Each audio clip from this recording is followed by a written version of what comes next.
Hey y'all, I just wanted to come on and do a really quick video. I have just a few minutes. I'm in Georgia right now, and we have an event this Saturday. In case you want to come, it's in Dunwoody, and you can buy tickets at OCDGameChangers.com. But I'm in Georgia. When I'm here, I just see all kinds of people because I grew up here. So I'm in between like meeting people. But I wanted to come on here really quick and do just a quick video about something that's kind of come up in the last couple weeks and talking with people. Okay, this is called, I call it clickbait OCD. So what that is, okay, this is the kind of what happens. So when you are hyper focused on a theme, it's on your radar. We've talked about this before, right? Like if I love Hondas, I love Honda Civics. So Civics are always on my radar, you know, because I love them and I drive one, and I will always drive one. And so whenever I see a Honda Civic, boom, it's on my radar. So always see it. Well, when we have specific intrusive thoughts, that's on our radar all the time. So what happens when we see headlines, we see TV shows, and our brain, when let's say it's harm, you know, and it's a cold case file, or sexual intrusive thoughts like sexual orientation, all of a sudden, you know, you're seeing, you know, a homosexual couple or something like that. That's gonna immediately get your attention, right? And you think, we think, well, it's getting our attention because there must be some reality to it. It's getting your attention because it's on your radar and it's your theme. Now, when I'm talking about like the clickbait articles, there's two things I want to talk about. Number one, why do you click on articles that are about your theme? Okay, so recently there was this huge, I don't want to say what it is because I don't want you to go look it up, but there was this huge kind of scandal about someone who had done horrible things to their kids. And so this was headline news across the country. And when people who are moms or dads have intrusive thoughts about harming their kids, and you see an article like that, it's always going to be triggering, y'all, because it's on your radar. But second, you're going to click on it. You're going to click on it compulsively. I said this in one of my Instagram videos. This is a compulsion. You are seeing it as a test, or you're checking, or I want to see something to prove I am or am not something. It is compulsive. You're looking into that article, or you're watching that TV show or that newscast or whatever, trying to prove the intrusive thoughts are real or are not. Okay? So what happens then?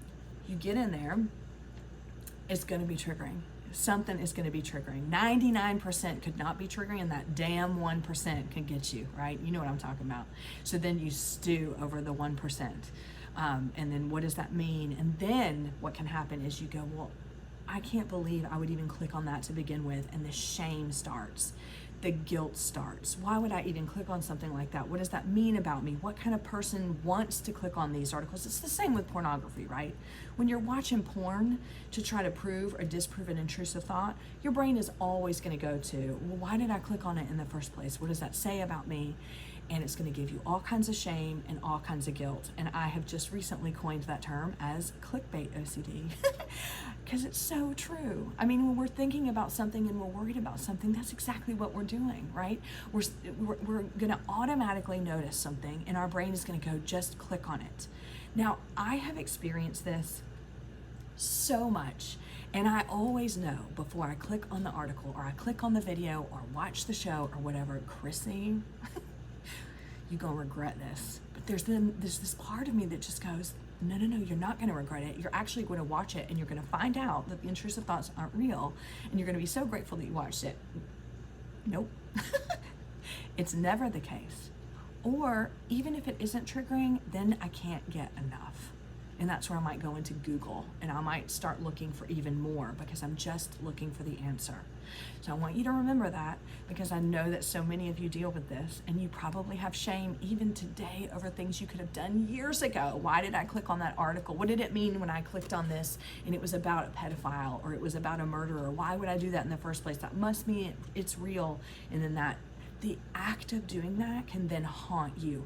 But again, I want to emphasize, like, it's checking, it's testing, and then sometimes, but what it really is compulsive. It is a compulsion.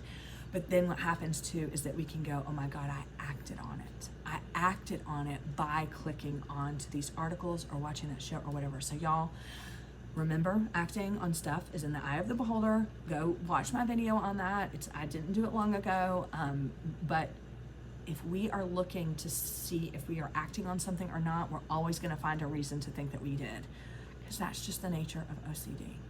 So I just wanted to make sure and do a video this week while I'm in Georgia, and I hope that helps. NoCD is an app, and they also have a lot of stuff inside that app that can help you feel connected to people, but also they do ERP therapy in many places around the world. So check them out at treatmyocd.com. If you're looking for peer support or referral consultations, head on over to chrissyhodges.com or email me, or if you're looking for closed groups. Now, if you want to come to the event, and please come see me, I can't wait, it's on Saturday. If you want to come to the event, go to OCDGameChangers.com under the events tab, and you can get your ticket there. We're going to have lived experience speakers. We're going to talk about OCD addiction, and then parents of individuals who have OCD. I hope you're having a great week. I'm sorry that this is so short, but I look forward to seeing you next week when I'm back in Colorado, and I hope you're doing well. Bye.